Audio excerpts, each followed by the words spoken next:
Hello everyone, कैसे हो आप? सुनो, myself Nikhil Raj Purohit and welcome you to physics by Nikhil Raj. तो देखो, अपने आज इस वीडियो के अंदर बात करने जा रहे हैं कि जो थोड़ा सा आरपीएससी का रिजल्ट आया है अभी, है ना, थोड़ा सा रिजल्ट कहेंगे उसको, क्योंकि अपने पास जो 136 आई थिंक सीट थी, 94 पहले थी, उसके बाद कुछ उन्होंने बढ़ा दी थी, तो आई थिंक 130 प्लस थी। ठीक, उसमें से उन्होंने सिर्फ 2 गुना के रिजल्ट में भी सिर्फ 24 कैंडिडेट ही पास किए हैं, है ना।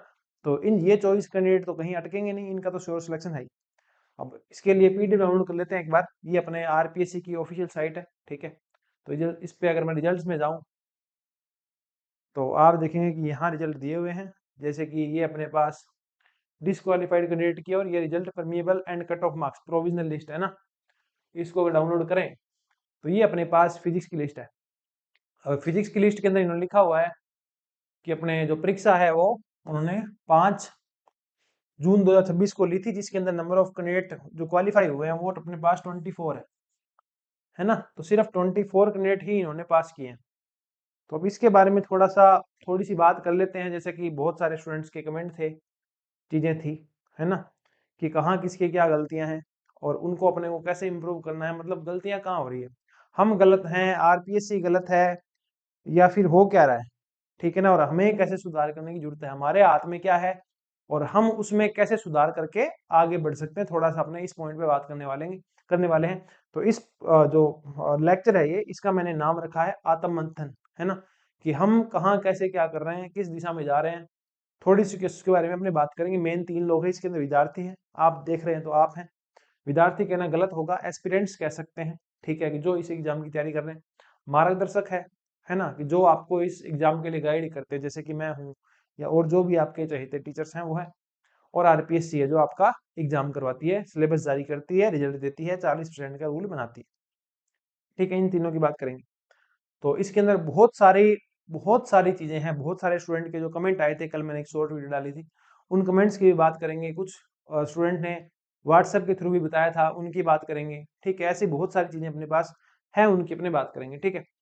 और पहली बात तो क्या होता है कि जो ये लेक्चरर का एग्जाम होता है, लेक्चरर का एग्जाम देने के लिए आपको आपके पास एमएससी होनी चाहिए, बीएससी होनी चाहिए, बीएड होनी चाहिए, ठीक। तो और 12th तो आपकी होनी होनी चाहिए, तो 12 साल तो वो हो गए, ठीक है। और 3 साल बीएससी होगी तो 12 और 3 15। 3 साल 2 साल की आपकी एमएससी होगी तो 15 और 2 17। 2 साल की आपकी बीएड होगी, 17 और 2 19। और 4 साल का बच्चा स्कूल जाना शुरू करता है तो ये लगभग होगी 23, ठीक है। उसके बीच में वो एक आधा साल नेट की तैयारी करता है, ड्रॉप लेता है, जेई की तैयारी करता है, जेएम की तैयारी करता है, 24 25 साल उसकी उम्र हो चुकी है, ठीक है। अब नर्सरी एलकेजी यूकेजी भी अगर उसने की है तो वो 26 साल का भी हो सकता है। अब इतनी एज 30 एक ऐसी एज होती है मैक्सिमम जिससे पहले आप किसी एग्जाम की तैयारी कर सकते हो, है ना। 30 के बाद तो बहुत सारी रिस्पॉन्सिबिलिटीज आ जाती है। अब कुछ लोगों में 25 के बाद भी आ जाती है, कुछ लोग मैरिड हो जाते हैं, फैमिलीज की रिस्पॉन्सिबिलिटी होती है, बहुत कुछ होता है, ठीक है। तो इतना रिस्पॉन्सिबल कैंडिडेट अगर तैयारी करता है तो उसको उसको ज्यादा चांस नहीं मिल पाते हैं। क्यों नहीं मिल पाते? क्योंकि ऐसा थोड़ी है कि हर 6 महीने में एग्जाम होता है। अब कब वैकेंसी आएगी, कब एग्जाम होगा, है ना, कब वो डेट आगे बढ़ जाएगी और कब उसका पेपर होगा और कब उसका रिजल्ट आएगा, कब उसकी ज्वाइनिंग होगी, है ना। जैसे कि आपके पास 2025 में जो एग्जाम हुआ था जून के अंदर, ठीक है, 29 जून 2025 को जो एग्जाम हुआ था उसकी ज्वाइनिंग इन्होंने 12 जून 2026 को दी थी, ठीक है। 1 साल इन्होंने लगा दिया, ठीक है। सेम हमारे साथ था। हमारा एग्जाम अक्टूबर 2022 में हुआ था और अक्टूबर 2023 में हमको ज्वाइनिंग दी गई थी, है ना। तो 1 साल के लगभग लग जाता है। तो बार बार उस वो मौके लेना, पेपर की तैयारी करना, पेपर देना, फिर 1 साल वेट करना, ज्वाइनिंग लेना, ये जो 2 साल का प्रोसेस है, प्रत्येक कैंडिडेट के पास 2 साल नहीं होते हैं, है ना। आप सिंपल सोचो, 25 साल की उम्र में कोई कैंडिडेट एग्जाम दे रहा है, ठीक है ना। तो मान लेते हैं 25 साल की उम्र में कोई कैंडिडेट एग्जाम दे रहा है, तो वो अगर वो एग्जाम नहीं निकाल पाया तो उसको वापस मौका मिलेगा 27 तक। 27 में नहीं कर पाया तो उसको मौका मिलेगा 29 तक, है ना। असिस्टेंट प्रोफेसर फिर भी जल्दी बन जाते हैं क्योंकि उसमें बीएड नहीं चाहिए, उसमें सिर्फ नेट ही चाहिए, ठीक है ना।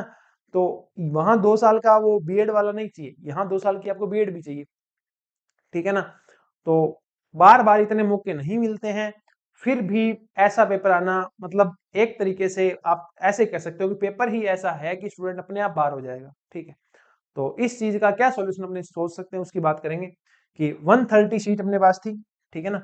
130 सीट थी, उस 130 सीट में से कैंडिडेट क्वालिफाई हुए सिर्फ और सिर्फ कितने?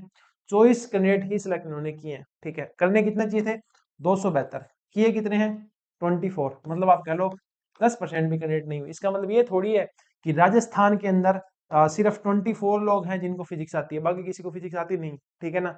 तो आप ये रूल लगा करके जितनी भी आपकी पिछली वैकेंसी हुई है फिजिक्स में, लास्ट वाली जो वैकेंसी थी उसमें 145 सीट थी, है ना। हमारे वाले टाइम 85 सीट थी, उसमें से सिर्फ 71 कैंडिडेट ही मिले मिले थे, है ना। इसी तरीके से उससे पहले कोई बड़ी बड़ी भर्तियां हुई है, किसी में 800 पद थे, है ना, किसी में 200 पद थे। मैं कहता हूँ इन सारों में ये रूल और लगा लो, जो रूल आपने इस बार लगाया है ना वो रूल यहाँ और लगा लेना, ठीक है। और ऐसा ही पेपर दे देना, ठीक है। ये 24 बच्चे तो मिले ना, यहाँ आपको मिला करके 20 भी नहीं मिलेंगे, ठीक है ना। क्योंकि समय के साथ बच्चों ने कितनी मेहनत की है और कितना लेवल सुधारा है, वो अब है। अब आई है ऑनलाइन टीचिंग, तो जो कैंडिडेट अच्छे कॉलेजों से नहीं थे वो ऑनलाइन टीचिंग से माध्यम से अफोर्डेबल अपनी प्रिपरेशन कर सकते हैं। पहले तो वो भी नहीं था, ठीक है। तो अगर पहले वाले जितने भी लेक्चरर सेलेक्ट किए हैं, ओके, उन पे आप अगर ये रूल लगाते, 40% का रूल लगाओ, कोई दिक्कत नहीं है, ठीक है ना। पर आप पेपर कम से कम आपको ऐसा बनाना चाहिए कि 40% बच्चों के क्रॉस तो हो। ये रूल किस लिए लाया गया? ये रूल इसलिए लाया गया था ताकि जो स्टूडेंट मतलब मान लो पहले क्या था कि अपने पास ऐसे कैंडिडेट भी सिलेक्ट होते थे जिनके मार्क्स इतने हैं, मतलब जिनके 450 में से आप कह दो 10 मार्क्स है ना कुछ कुछ सब्जेक्ट में, तो वो कैंडिडेट भी सिलेक्ट होते थे। इस चीज को हटाने के लिए लाया गया कि भाई अगर ऐसा होता है तो क्वालिटी तो जा ही नहीं रही, सिस्टम में क्वालिटी तो घुस ही नहीं रही। 10 स्टूडेंट जिस 10 मार्क्स इस चीज के आ रहे हैं उस कैंडिडेट को क्या ही आता है ना। तो क्वालिटी आई नहीं रही, तो इस चीज को हटाने के लिए वो लेके आए थे 40% का रूल और 35% का रूल, ठीक है। ताकि अगर इनसे कम रह रहे हैं आपके तो आप सिलेक्ट नहीं होंगे, है कि नहीं। पर ऐसा पेपर तो दो कि ऐसा सिलेक्ट हो।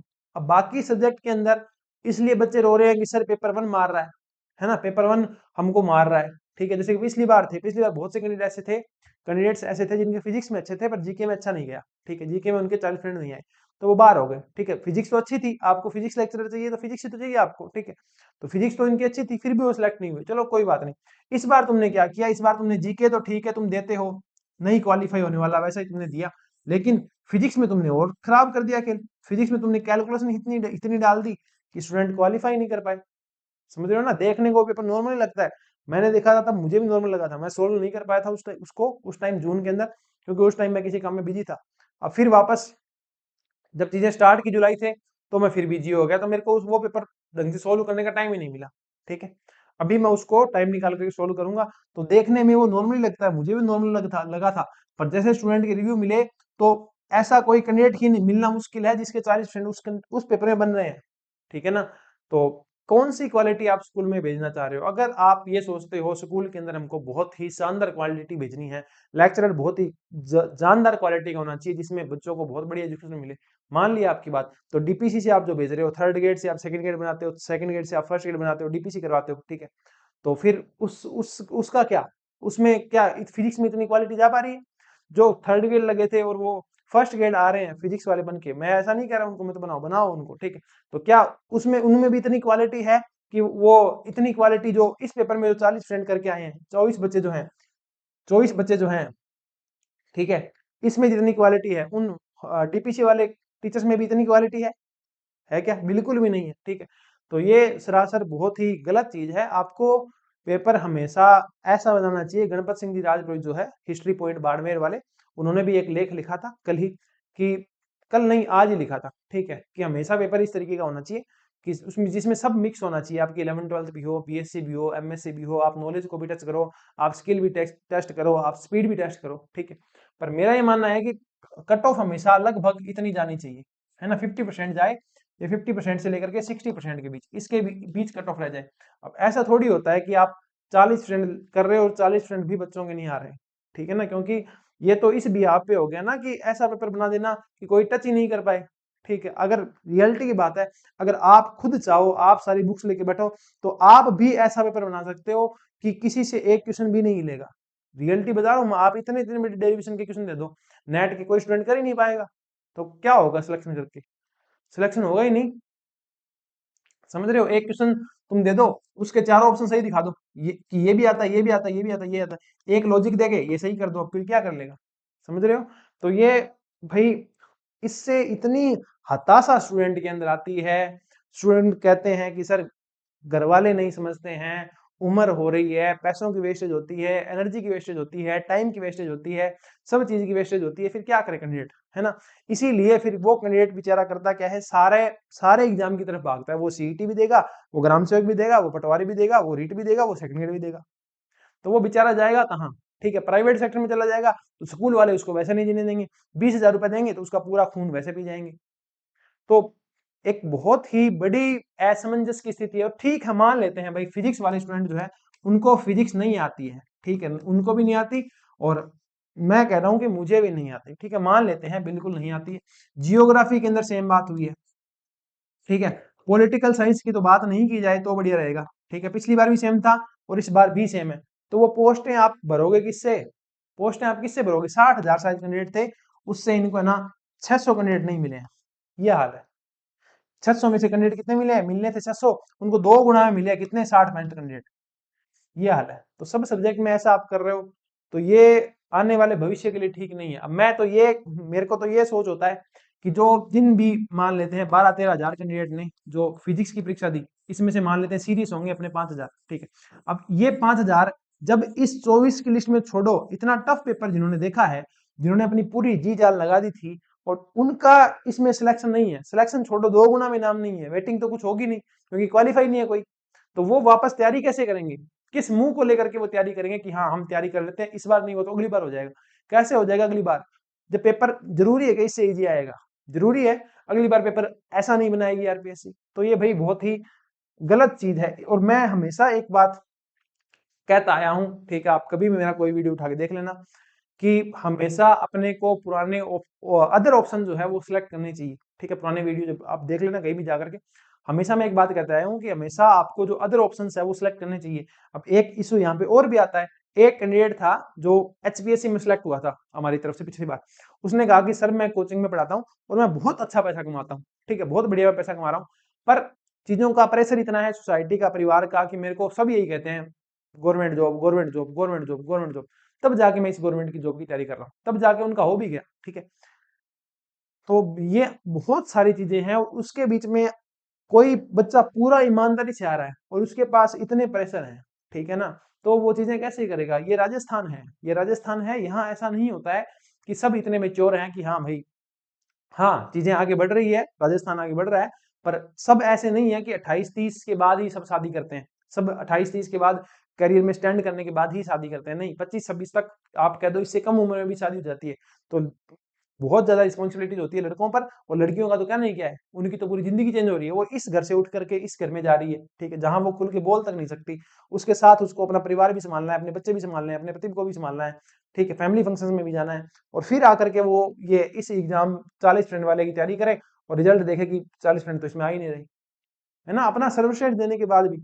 और मैं तो कहता हूं कि 24 बच्चे, अब लेवल पता है तुम्हें क्या है? लेवल चीजों का ये है कि ये जो 24 बच्चे सिलेक्ट भी होंगे, हुए होंगे ना, तो इसमें वो छोटे मोटे बच्चे नहीं है, ये बहुत ही धुरंधर खिलाड़ी होंगे, समझ रहे हो क्या? बहुत ही धुरंधर खिलाड़ी होंगे। आप ये मान के चलो, आपने 24 बच्चे उठाए हैं तो उनमें से कोई आरयू का टॉपर मिलेगा, कोई आईआईटी का मिलेगा, कोई सीयू का टॉपर मिलेगा, ठीक है, और कोई पता नहीं कितने टाइम से तैयारी कर रहा होगा, समझ रहे हैं आप?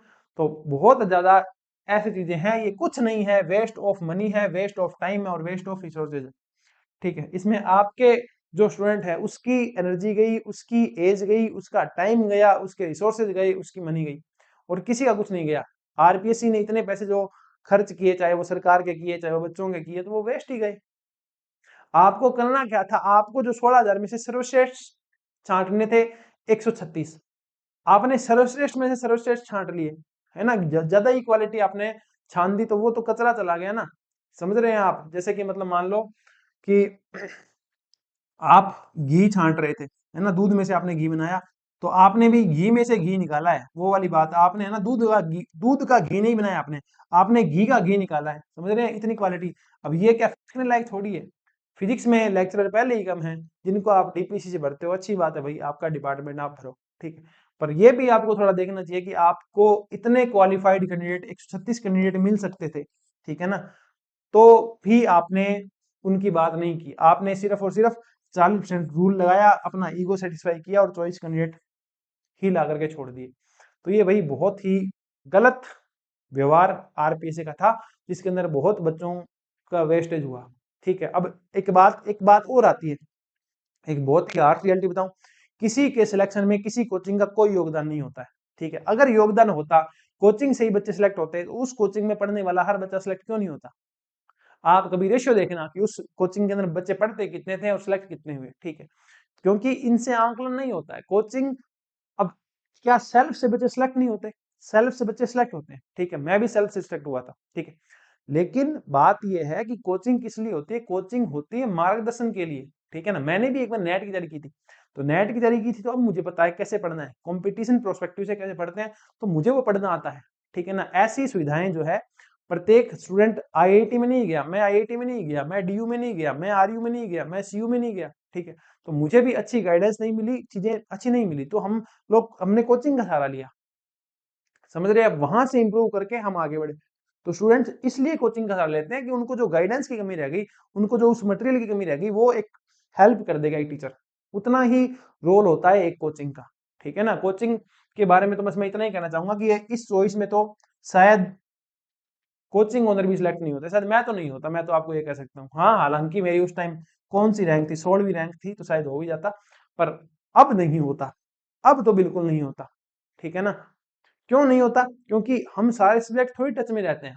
ये जो मेरी एज है, मैं 27-28 का हूँ। ठीक है, इस एज में इतनी एनर्जी थोड़ी होती है कि पूरा ढंग से वापस पढ़ के जाए। उस टाइम तो लग गए 23-24 के थे। ठीक है, तो थोड़ा सा ये भी बात है कि भाई कोचिंगों ने अपना मार्गदर्शन देना था, वो मार्गदर्शन दिया। और मैं ये मानता हूँ, जिस भी किसी टीचर की अंतरात्मा जिंदा है, उसको लगता है कि मैं मरा हुआ नहीं हूँ, जिंदा हूँ, तो मुझे जब वो ईमानदारी से अपना सर्वश्रेष्ठ देता है कि भाई मेरे पास ये है बच्चों, मेरे को इतना आता है, आपके लिए ये भला हो सकता है, मुझे ऐसा लगता है, उतना वो बेस्ट करने की ट्राई करता है। उसके बाद सिलेक्शन हो नहीं हो, उसमें वो क्या कर सकता है, मेरा ही मानना है। ठीक है ना, और जितनी भी ठीक ठाक कोचिंग है, चलती है, ठीक है, कुछ थोड़ी भी आगे बढ़ी है, तो भगवान देता उसी को जो उसके लायक होता है। ठीक है, तो उन कोचिंगों ने हमेशा ईमानदारी से आपको डिलीवर करने की ट्राई की होगी, और हमेशा आपको बढ़िया कंटेंट दिया होगा। और मैं हमेशा से ये कहता आया हूँ कि जरूरी नहीं है आप हमें हमसे ही तैयारी करो। जहां आपको अच्छा लगता है ना कि हाँ भाई, इन टीचर के साथ मेरी ट्यूनिंग बढ़िया है, इन टीचर का मेरे को अच्छे समझ में आता है, इनका कंटेंट मुझे ठीक लगता है, जहां आप सेटिस्फाई होते हैं ना, वहां आपको ज्वाइन करना चाहिए। जरूरी नहीं है पहली रैंक की कोचिंग बढ़िया हो, सेकंड रैंक की हो, थर्ड रैंक की हो, लास्ट रैंक की बढ़िया हो। जिस टीचर का आपको अच्छा लगता है, वो सही करता है। ठीक है ना, और इसीलिए पहली बार हमने आरपीएससी का बैच निकाला। मैं किराया पढ़ाता हूँ। ठीक है, तो हमने सिर्फ बीएससी एमएससी करवाई, 11th 12th करवाने का टाइम नहीं था। अगली बार हमने बीएस 11th 12th बीएड कर दी। अब और फिर हमने प्रैक्टिस बैच भी ऐड कर दिया। अब हम सारा कंटेंट दोबारा से पढ़ाएंगे। ठीक है ना, तो हर कोचिंग अपना सर्वश्रेष्ठ देने की ट्राई करती है, पर जब 24 ही कैंडिडेट आ रहे हैं, तो बांट लो कोचिंगों में।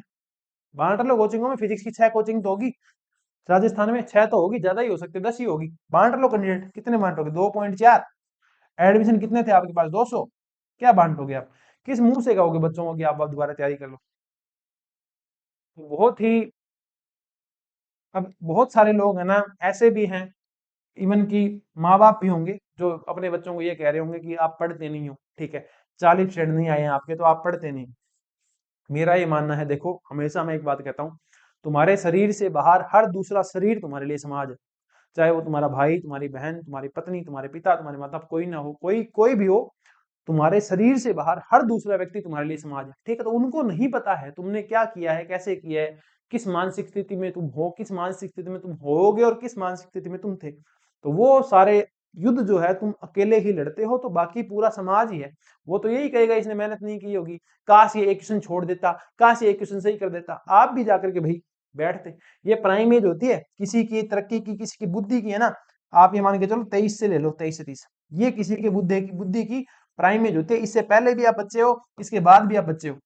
देख लेना जिन्होंने जिंदगी में, हाँ ये एक्सेप्शन जरूर है कि बहुत बड़ी उम्र में बहुत कुछ लोग कर देते हैं, पर ये प्राइम होता है किसी का, है ना। वो जवानी है ना, पीक पे होते हैं इस टाइम, इस टाइम बुद्धि अपनी पीक पे होती है। तो ये भी इसके सामने बच्चे हैं, और ये भी इसके सामने बच्चे हैं।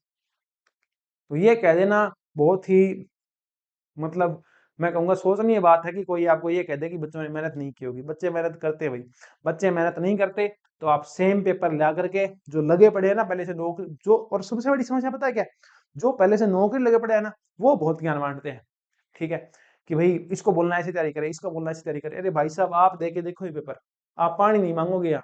किस, आप वो भरम में बैठे हो, 10 साल हो गए आपको नौकरी लगे, आप पानी नहीं मांगोगे इस पेपर के अंदर। या ऐसा पेपर था, ये वो टाइम गया जिसके अंदर ऐसा ऐसा हाल रहा था फिजिक्स के अंदर ऐसा हाल था, बहुत ही इजीएस्ट पेपर था। कितना था? इजीएस्ट पेपर था। उसके अंदर 180 नंबर कट ऑफ थी, 450 में से 180 नंबर के लगभग कट ऑफ थी। ऐसा हाल था, इजीएस्ट पेपर था वो। पेपर नींद में करते बच्चे, ऐसे 11 12 के बच्चे पेपर करते, वो ऐसा पेपर था वो। डायमेंशन से क्वेश्चन होते थे उस टाइम, उसमें 180 वाले लेक्चर बने थे।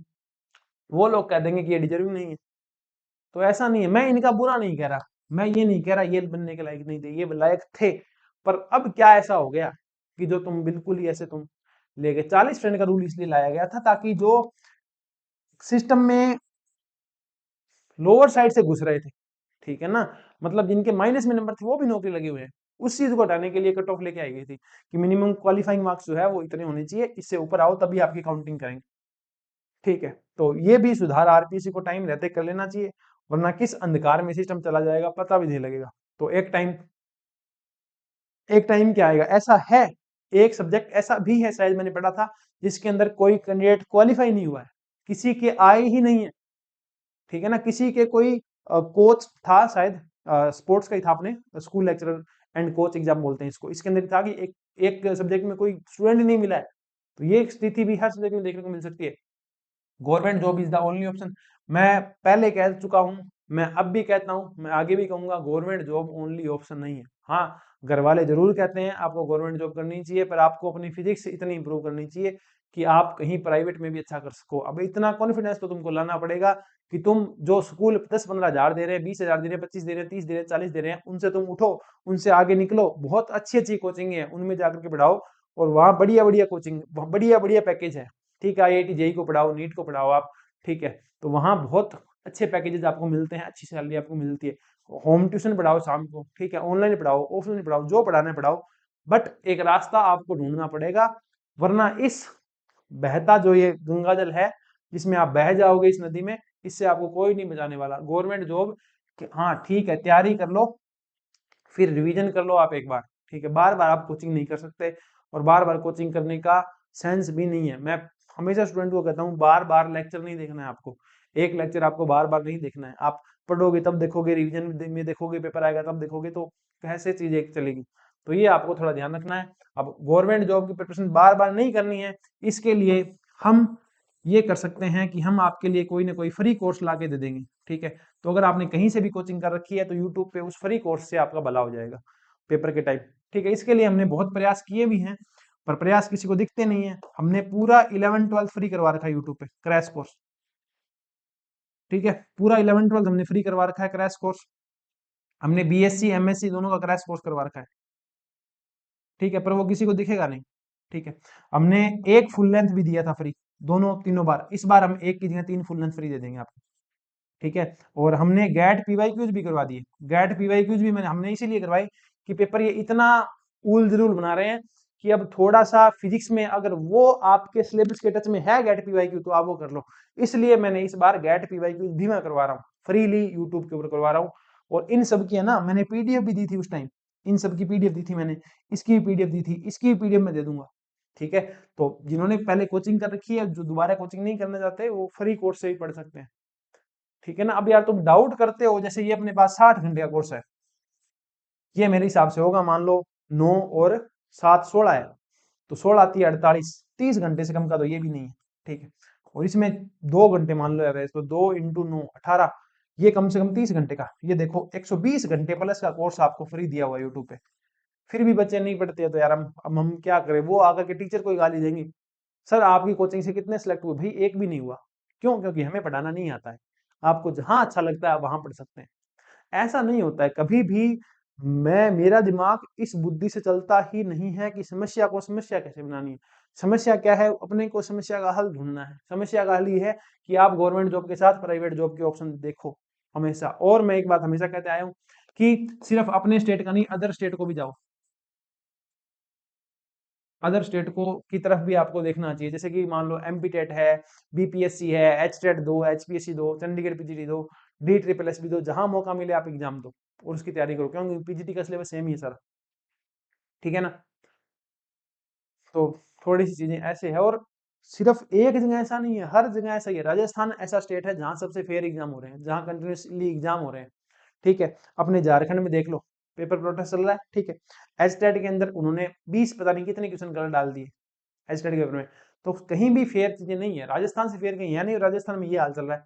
तो भाई आप अदर ऑप्शन भी सिलेक्ट करो, अदर ऑप्शंस को लेकर के भी आप आगे बढ़ो, वरना चीजें बहुत अंधकार में हो जाएगी, उम्र निकल जाएगी, चीजें समझ में नहीं भी नहीं आएगी।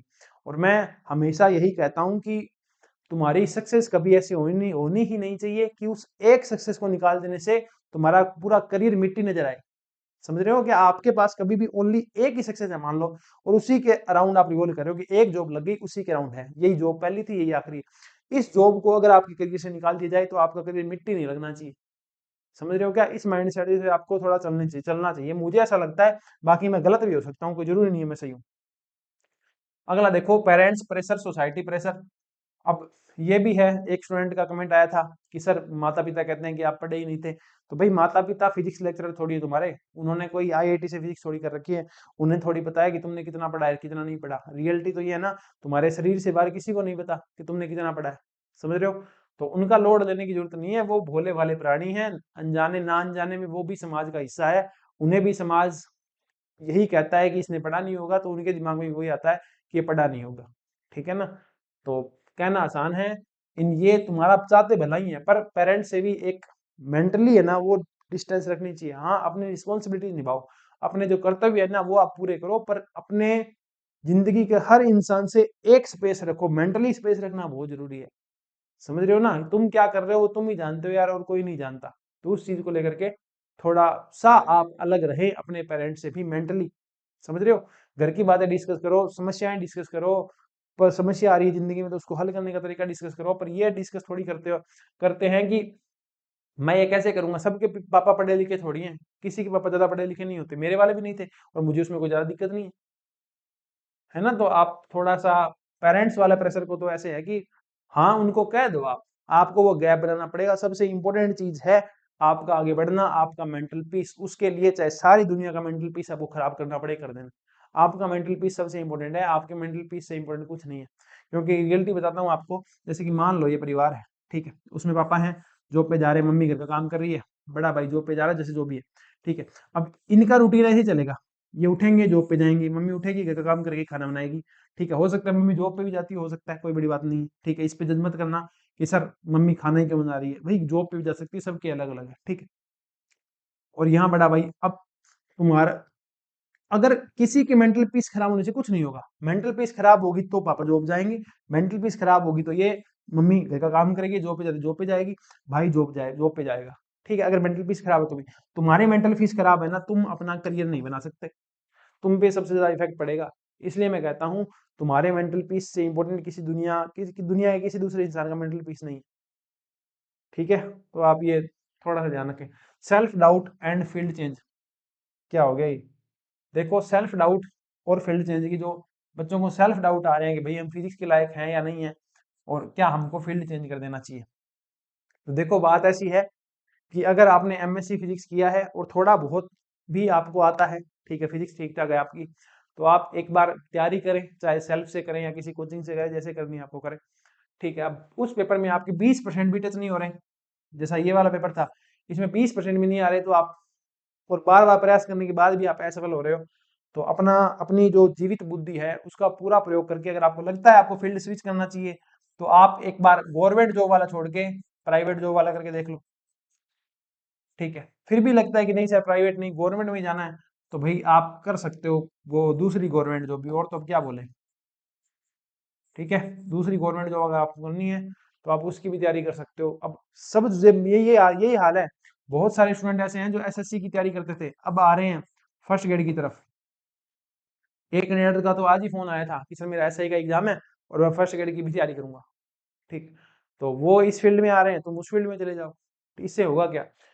फेलियर तो सिस्टम का ही है, अब तुम्हारे ऐसा करने से कुछ नहीं होने वाला है। ठीक है ना? तो ये है कि अगर आपको ज्यादा ही लगता है आपको फील्ड चेंज करने की रिक्वायरमेंट है, तो आपके जो भी मेंटर है आप उनसे बात करें एक बार, और थोड़ा सा डिस्कस करें पेपर किस में कितने मार्क्स आ रहे हैं। और मार्क्स का मुझे ऐसा लगता है ये जो डिस्कशन है ना कि सर मेरे कितने मार्क्स आ रहे हैं, ये आपका डिस्कशन हमेशा टेस्ट सीरीज में जाना चाहिए। कि आपने टेस्ट सीरीज दी होगी किसी भी कोचिंग की, उस टेस्ट सीरीज में आपके कितने मार्क्स आ रहे हैं। जैसे हमारा ये है कि मेरी टेस्ट सीरीज में अगर किसी के मेरा ये मानना है कि 150 आ रहे हैं ना, ठीक है, तो वो ठीक है, उसको तैयारी कंटिन्यू रखनी चाहिए, उसको आगे बढ़ना चाहिए अपनी ज़िंदगी में फिजिक्स के अंदर, ठीक है। जिसके नहीं आ रहे वो एक बार से दोबारा सारा सिलेबस पढ़े, फिर भी नहीं आ रहे तो आप स्विच कर सकते हैं। स्विच करने का मतलब ये नहीं होता है सिर्फ गवर्नमेंट जॉब की तरफ जाना, या आप किसी को ऐसा लगता है कि सर मैं सेकंड ग्रेड में बढ़िया कर लूंगा, मैं थर्ड ग्रेड में बढ़िया कर लूंगा, तो आप उसकी कर सकते हो। वो डिपेंड करता है नंबर ऑफ वैकेंसीज कितनी है, आपका इंटरेस्ट कितना है। जैसे मुझे पहले ऐसा लगता था कि मैं दुनिया का सबसे अच्छा L2 मैथ साइंस टीचर बन सकता हूँ, कि थर्ड ग्रेड बन के मैं बच्चों को बहुत बढ़िया पढ़ा सकता हूँ। समय गया, टाइम गया, नेट की तैयारी की, फिजिक्स अच्छी हुई, फिर लगा लेक्चर लग जाते हैं, लेक्चर लग गई, ठीक है। कॉलेज लेक्चर का दिया, नहीं हुआ, ठीक है। आप कुछ ही कह दो, टाइम नहीं मिला, कोचिंग बिजी था, कुछ भी कह सकते हो आप, ठीक है, पर नहीं हुआ, वो नहीं हुआ, ठीक है। उसमें कोई भी वो शर्म की बात नहीं है, नहीं हुआ तो नहीं हुआ। इस बार वाली यही वैकेंसी नहीं थी, उसमें एक थी, दो थी, चार थी, मैंने दिया ही नहीं, ठीक है। मेरे पास टाइम ही नहीं है, मैं कोचिंग में बिजी रहता हूँ, मेंटरशिप के अंदर। तो ये वाली चीजें भी है, सबका अपना अपना होता है, उस तरीके से आपको थोड़ा सोचना चाहिए कि इसमें मार्क्स की जगह आपको इसके मार्क्स सोचना चाहिए, आप बेटर एनालाइसिस खुद को कर पाओगे, ठीक है। और अपने पास क्या है, सिस्टम फेलियर और फेल्ड मेंटोरशिप और फेल्डनेस। की फेल कौन हुआ, सिस्टम फेल हुआ, मेंटोरशिप फेल हुई, जो हम गाइड करते हैं हम फेल हुए, या फिर सभी फेल हो गए। तो मेरा ये मानना है कि सभी फेल हो गए, ठीक है। आप हम इसलिए फेल हो गए कि जो एक लॉन्ग टाइम से कभी किसी ने गाइड नहीं किया कि भाई गवर्नमेंट के साथ साथ प्राइवेट में भी जाओ। तो मेरा ये मानना है गवर्नमेंट के साथ आपको प्राइवेट में भी जाना चाहिए। फेल्ड एस, हम सिर्फ एक स्टेट के एग्जाम पे आप डिपेंड नहीं रह सकते, आप एक एग्जाम पे डिपेंड नहीं रह सकते, उस फील्ड के आपको सारे देने चाहिए। जैसे कोई बच्चा एसएससी की तैयारी करता है तो वो बैंक का भी एग्जाम देता है, ठीक है। इसी प्रकार अगर आप पीजीटी राजस्थान दे रहे हो तो आप पीजीटी हरियाणा भी दो, पीजीटी चंडीगढ़ भी दो, पीजीटी पंजाब भी दो, पीजीटी बिहार भी दे दो, पीजीटी उत्तर प्रदेश भी दे दो, अगर आप जाने में कंफर्टेबल हो तो वहाँ, ठीक है। फर्स्ट ग्रेड का एग्जाम दे दिया, टाइम बचाए, सेकंड ग्रेड के लिए कर सकते हो तो सेकंड ग्रेड की कर लो, ठीक है। सिर्फ और सिर्फ एक एग्जाम के पीछे भागना वर्थ इट नहीं है। सिस्टम फेलियर, ठीक है भाई, सिस्टम फेलियर, तुम सिस्टम ऐसा बनाओ कि तुम्हें क्वालिफाइड कैंडिडेट, बढ़िया कैंडिडेट मिले जो सिस्टम में सुधार करे, पर आने तो दो उनको, तुमने तो दरवाजे ही बंद कर दिए, वो आएगा कैसे। इतनी सी जगह छोड़ी तुमने, 40 फीट वाला दरवाजा लगाया, अच्छी बात है, ठीक है, इतना कूद के आना भाई, कूद के आएंगे बच्चे, पर तुमने पेपर ही इतना टफ बना दिया, वो दीवार ही तुमने इतनी ऊंची कर दी। दीवार कूद के आओ, इट्स ओके, दीवार इतनी ऊंची दीवार कूद के आओ, कैसे पॉसिबल है, ठीक है। तो वो थोड़ा सुधार सिस्टम को भी करना चाहिए, पर अपने कहने से कोई फर्क पड़ता नहीं है, ठीक है, अपनी बात कोई सुनने वाला है नहीं। और एपी का भी यही हाल होगा, एक बच्चे ने कमेंट सेक्शन में बात की थी, तो हाँ भाई बिल्कुल होगा, वहां भी यही हाल है कि उन्होंने शायद ऐसा कोई रूल बनाया है कि पेपर वन में आपके इतने होने चाहिए, पेपर टू में इतने होने चाहिए, और पेपर थ्री में आपके इतने मिनिमम क्वालिफाइंग मार्क्स होने चाहिए, फिर इनका कंबाइन होगा, उसमें आपके इतने क्वालिफाइंग होने चाहिए। तो वहां भी पेपर टफ आया था, मैंने सुना है, ठीक है। तो उसका भी यही हाल होगा, तो होगा भाई, जैसे हाल है तो वो देखा ही रहेगा, ठीक है। अवर मिस्टेक एंड अपोलॉजी, हमारी क्या गलतियां रही, अब इस पे थोड़ी सी बात की जाए कि हमारी क्या गलतियां रही। पहली बात करते हैं कोचिंग के सिलेक्शन की, तो शायद मुझे लगता है कि अपनी कोचिंग से और कोई सिलेक्शन नहीं हुआ होगा, या होगा तो एक आधा हो भी जाएगा, तो कोई बड़ी बात नहीं है, ठीक है। तो इसमें कोई बड़ी बात नहीं है, बुराई नहीं है, अपनी चीज़ों को एक्सेप्टेंस करना चाहिए। हमने अपना सर्वश्रेष्ठ दिया, पिछली बार हमारी कोचिंग में काफ़ी सिलेक्ट थे, और कंटेंट अपना पूरा रिलेवेंट रहता है, ठीक है। हमेशा जिनका हुआ नहीं हुआ, वो खुद पेपर दे के आते हैं तो बताते हैं कि सर अपना कंटेंट जो है वो रिलेवेंट था, ठीक है। हम अपना सर्वश्रेष्ठ देते हैं, उसके बाद उसके बदले में क्या आता है, नहीं फर्क पड़ता, ठीक है। हम जितना सुधार कर सकते हैं हम करते हैं, जितना हमारे पास है ना हम पूरा सौंपते हैं। ऐसा नहीं कि उसमें से 5% ही मैं अपने पास रखता हूँ कि भाई 100% में दे सकता था, उसमें से मैंने 95% दिया, नहीं, पूरा का पूरा 100% हम देते हैं। उसके बाद जो रिजल्ट आता है हमें एक्सेप्टेड है, कोई बुरी बात नहीं। और हमारी अपोलॉजी ये है भाई, हमने खूब फ्री कंटेंट प्रोवाइड किया है, फिर भी हम आगे से भी हमारी ये ट्राई रहेगी, हम अब भी हम कर ही रहे हैं, इसके बाद भी गेट पीवाईक्यू की वीडियो पड़ी है सॉलिड स्टेट फिजिक्स की, वो मुझे अपलोड करनी है, ठीक है। हम तो खूब ही कर रहे हैं, मुझे ऐसा लगता है कि आप किसी भी चैनल पे जाकर देखना, इतना फ्री कंटेंट कोई नहीं डाला फिजिक्स के अंदर जितना हम डाल रहे हैं अभी पीजीटी फिजिक्स के लिए, ठीक है। और बार बार जब इतने बच्चे फेल हो रहे हैं, जब इतने बच्चों ने तैयारी कर ली, कोचिंग कर ली, और सिर्फ 24 सिलेक्ट हुए, तो बाकी बच्चे सब बार बार कोचिंग थोड़ी करेंगे। तो इसके लिए भी हम कहेंगे कि फ्री कोर्स वैसे तो अपना चल ही रहा है, 11 12 फ्री करवा रखी है, बीएससी करवा रखी है, एमएससी करवा रखी है, गेट पीवाईक्यू करवा दिए, टेस्ट भी एक फ्री दिया था पिछली बार, इस बार 3 फ्री देंगे, और भी बेहतर करने की ट्राई करेंगे, और भी अच्छी प्रैक्टिस लेके आने की आपके लिए ट्राई करेंगे, ठीक है। पीवाईक्यू हमने करवा रखे हैं, एचटेट के, आरपीएससी के, जितना हमसे हो सकता है हमने करवा रखा है, फिर भी हम और ट्राई करेंगे कि हम और बेहतर कर पाए, ठीक है। बाकी शब्दों का कोई अंत नहीं है, और मैं चाहे कितना ही बोलता रहूं, आरपीएससी को इससे कोई फर्क नहीं पड़ने वाला है। Mental stress and anxiety and all, मैं इतना कहूंगा, इसको लेकर के बहुत ज़्यादा परेशान नहीं होना है, ठीक है। पेपर को साइड में छोड़ो। अगर तुम्हें लगता है तुमने कोई सब्जेक्ट वीक छोड़े हैं, उन पे काम करो। और अगर तुमने अपना सर्वश्रेष्ठ दिया, उसके बाद भी तुम्हारा नहीं हो रहा और टेस्ट में भी अच्छे नंबर नहीं आ रहे थे, तो आप इस फील्ड को छोड़ करके कोई दूसरा फील्ड चूज कर सकते हो, लाइक कि प्राइवेट जॉब में जा सकते हो, बीपीएससी वगैरह की। बीपीएससी में भी लेक्चरर का एग्जाम होता है, वो दे सकते हो। एनवीएस, ईएमआरएस, केवीएस उनमें हो रखा है तो उनकी कर लो, एचटेट की कर लो, ठीक है। आप स्विच कर सकते हो, कोई बुरी बात उसमें नहीं है, ठीक है। और स्ट्रेस वगैरह भाई नहीं लेना है, हमेशा सॉल्यूशन ओरिएंटेड चलो जिंदगी में। जैसे जैसे आपकी उम्र होगी, वैसे वैसे आपकी जिंदगी में स्ट्रेस आएंगे, आपको उस स्ट्रेस को हैंडल करना भी सीखना पड़ेगा, उसको लेकर के आगे भी बढ़ना पड़ेगा, ठीक है। पर सेम प्रॉब्लम से हर बार जूझना, आपने 22 वाली वैकेंसी दी, उसमें आपका नहीं हुआ, फिर 24 वाली दी, उसमें नहीं हुआ, अब 25 वाली दी है जिसका एग्जाम 26 में हुआ, इसमें नहीं हो रहा, ठीक है। तो खुद को इतना भी मेंटल हैरेस करने की जरूरत नहीं है, आप इस एग्जाम को छोड़ करके आगे बढ़ सकते हैं, ठीक है। और 30 जिसकी एज हो गई है, तो उनको तो मुझे ऐसा लगता है कि अब छोड़ देना चाहिए गवर्नमेंट जॉब वाला। आप अपने अलग से तैयारी करो, आप खुद कोचिंग करवानी शुरू कर दो, अपने अनुभव साझा करो, जैसे आपको लगता है बेटर कर सकते हो, वैसे आपको बेटर करने की ट्राई करनी चाहिए, ठीक है। बाकी भाई मेरे पास इतना ही था इन चीज़ों को लेकर के, जो मैंने आपके सामने सारा उड़ेल दिया है। फिर भी किसी को कोई रह जाता है डाउट, आप बता देना। कोई डिसीजन नहीं ले पा रहे हो तो हम बैठे हैं, व्हाट्सएप पे मैसेज डाल देना 6350263164, है ना, 63 502 63 164, ठीक है। आप मैसेज डाल देना, जैसे ही मुझे टाइम मिलता है मैं कॉल बैक कर लूंगा। और अगर अब टाइम नहीं मिलता है तो 25 26 से मैं थोड़ा फ्री रहूंगा 5 6 दिन के लिए, तो उस टाइम मैं करियर काउंसलिंग के लिए आपको फोन कर दूंगा फ्री ऑफ कॉस्ट, ठीक है। व्हाट्सएप नंबर आपके पास होंगे, पोस्टर में होंगे, कमेंट सेक्शन में होंगे, डिस्क्रिप्शन में होंगे, या फिर ऐप डाउनलोड कर रखिए तो वहाँ सपोर्ट सेक्शन में अपना मैसेज कर देना, हम उस पर रिस्पॉन्ड करने की एज सुन एज ट्राई करेंगे। व्हाट्सएप नंबर आपके पास है 63 502 63164, ओके। तो इस बैच के अंदर इतना ही। और एक थोड़ा सा ये भी भाई, जब भी आप तैयारी करो तो जरूरी नहीं है पूरा बैच आप बाय करो, ठीक है। आपको जैसा कंटेंट अपने लिए लगता है, चाहे वो प्रैक्टिस बैच हो, टेस्ट सीरीज हो, ओनली बीएससी एमएससी का कोर्स हो, ओनली एमएससी का कोर्स हो, वो भी अपने ऐप पे अवेलेबल, अलग अलग अवेलेबल है। आपको पूरे कोर्स के पैसे लगाने की रिक्वायरमेंट नहीं है, वो भी आप देख सकते हैं, ठीक है। वो सब कुछ आप पे डिपेंड करता है। अगर आपको कंटेंट अच्छा लगता है तो आप हमसे जुड़िए, यूट्यूब चैनल को सब्सक्राइब कीजिए, ऐप डाउनलोड कीजिए, कोर्स ज्वाइन कीजिए। नहीं लगता कोई बात नहीं है, ठीक है। हम अपना सर्वश्रेष्ठ देते हैं और आपके लिए, ठीक है, आपके लिए भी, खुद के लिए भी हम अपना सर्वश्रेष्ठ देते हैं।